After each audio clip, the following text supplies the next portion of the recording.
तो आज का टॉपिक हमारा चैप्टर नंबर 1 का डायमेंशंस ऑफ फिजिकल क्वांटिटीज।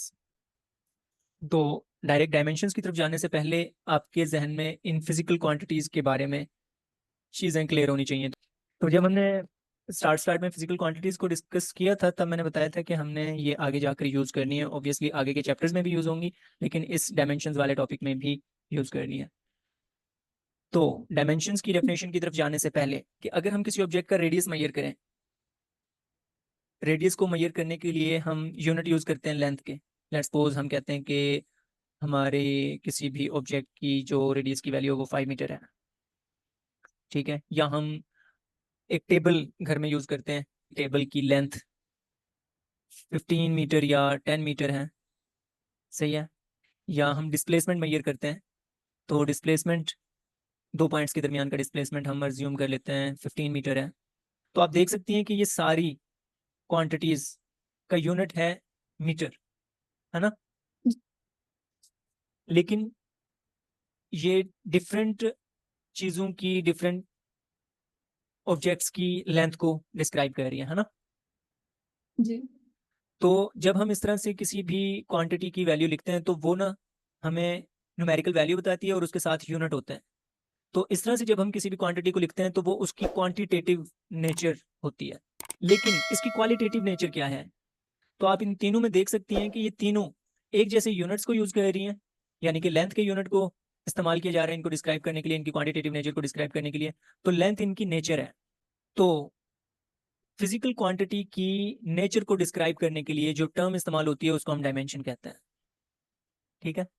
जो डायमेंशन यस। है फिजिकल क्वांटिटी की वो असल में क्वालिटेटिव नेचर को डिस्क्राइब करने के लिए इस्तेमाल होती हैं। The dimensions of physical quantity describe the qualitative nature of physical quantity. अब इसकी एग्जांपल अभी मैंने डिस्कस किया आपके साथ कि for example length, width, height, distance, displacement, radius, etc, ये सारी जो चीज़ें हैं ये सारी मीटर्स में मेजर की जाती हैं। तो इन सब की नेचर एक जैसी है, यानी कि ये लेंथ है, ठीक है। तो इस जैसे इन सब की डायमेंशन सेम रहने वाली है, ठीक है ना, क्योंकि इनकी नेचर सेम है। जी। तो dimensions of physical quantity are often represented by capital letters enclosed in square brackets. देखें, हमारी जो बेस क्वांटिटीज हैं उनमें से पहली है लेंथ। जब हम लेंथ की डायमेंशंस लिखते हैं ना तो कुछ इस तरह से लिखते हैं, एक सिंबल लिया लेंथ के लिए कैपिटल एल और उसको कैपिटल ब्रैकेट्स में लिख दिया, तो अब लेंथ की डायमेंशन क्या हो गई? लेंथ की डायमेंशन है कैपिटल एल। इसी तरह तमाम बेस क्वांटिटीज की डायमेंशंस, मास की डायमेंशन एम, टाइम की डायमेंशन टी, टेम्परेचर की थीटा, इलेक्ट्रिक करंट की आई, अमाउंट ऑफ सब्सटेंस की capital N, and the intensity of light, intensity of light की डायमेंशंस क्या होंगी? Capital J. तो जब हमें तमाम बेस क्वांटिटीज की डायमेंशंस का पता चल जाता है तो हम इजीली इनकी बेस पे बाकी तमाम ड्राइव क्वांटिटीज की डायमेंशंस को भी डिस्क्राइब कर सकते हैं, क्योंकि हमें पता है कि हम जो ड्राइव क्वांटिटीज हैं वो बेस क्वांटिटीज से ही ड्राइव करते हैं। तो अब बात आती है dimensions of derived quantities.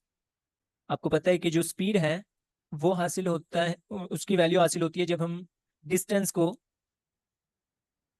Divide करते हैं टाइम पर, ऐसे ही है। जी। तो अगर हम स्पीड की डायमेंशंस फाइंड आउट करना चाहते हैं तो हमें क्या करना होगा? डिस्टेंस की डायमेंशंस को, डिस्टेंस क्या है? वो बेस क्वांटिटी है ना, लेंथ। तो डिस्टेंस की जी। डायमेंशंस क्या होंगी? Capital L. और टाइम भी एक बेस क्वांटिटी है, उसकी अभी हमने पीछे डायमेंशंस देखी, वो कैपिटल टी। तो जिस तरह डिस्टेंस फिजिकल क्वांटिटी को टाइम फिजिकल क्वांटिटी पे डिवाइड करने से फिजिकल क्वांटिटी स्पीड हासिल हुई, उसी तरह उसकी डायमेंशंस को, डिस्टेंस की डायमेंशंस को टाइम की डायमेंशंस पे डिवाइड करने के बाद स्पीड की डायमेंशंस हासिल होंगी, जिसको हम कलेक्टिवली इस तरह लिख सकते हैं, एल टी इनवर्स। इनवर्स।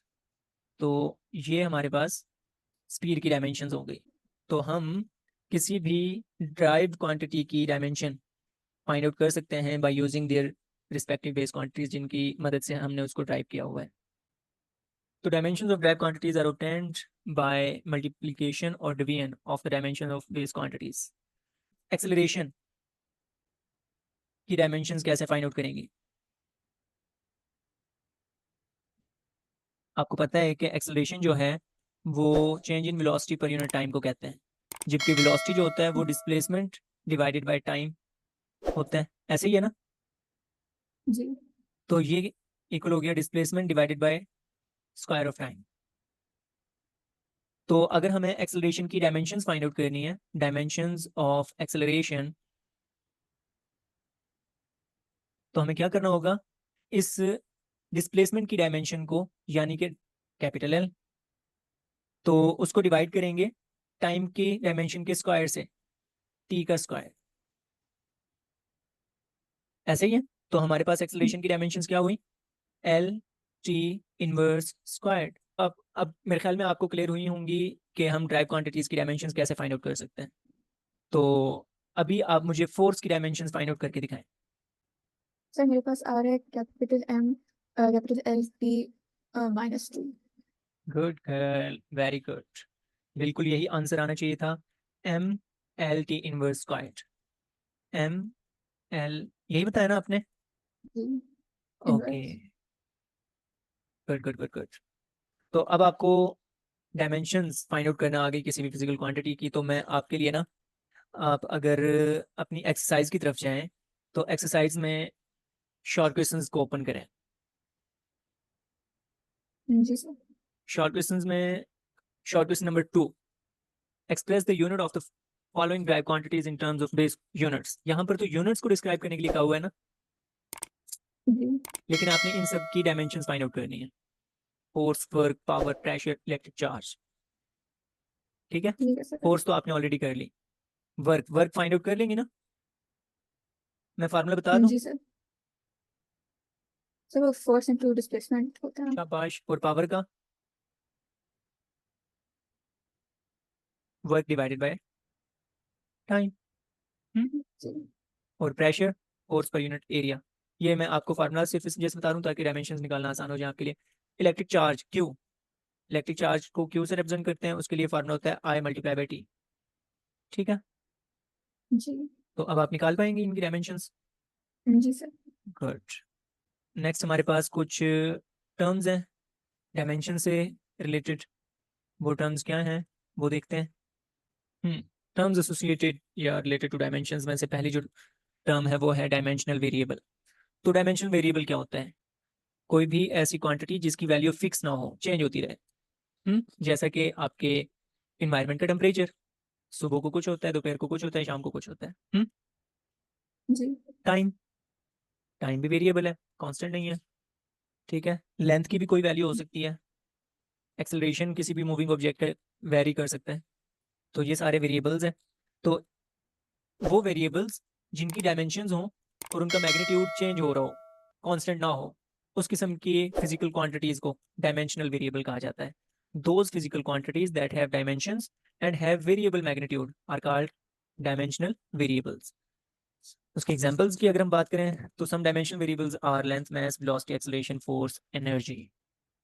उसके बाद है डायमेंशनल कांस्टेंट। अब जब डायमेंशनल वेरिएबल का आपको पता चल गया तो कांस्टेंट्स का भी पता चल जाना चाहिए, कि ऐसी फिजिकल क्वांटिटीज जिनका मैग्नीट्यूड फिक्स हो लेकिन उसकी कुछ डायमेंशंस भी हो।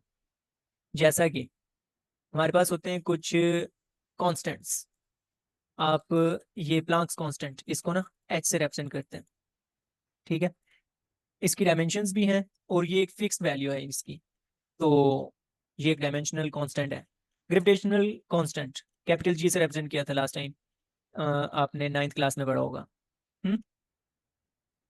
स्पीड ऑफ जी लाइट सर। सी, वो भी एक डायमेंशनल कांस्टेंट है, इसके यूनिट्स भी हैं, डायमेंशंस भी हैं, और ये कांस्टेंट वैल्यू रखता है। तो इस जैसे ये डायमेंशनल कांस्टेंट है, आइडियल गैस कांस्टेंट भी एक डायमेंशनल कांस्टेंट है। ठीक है, जी एंड नेक्स्ट है डायमेंशन लेस वेरिएबल।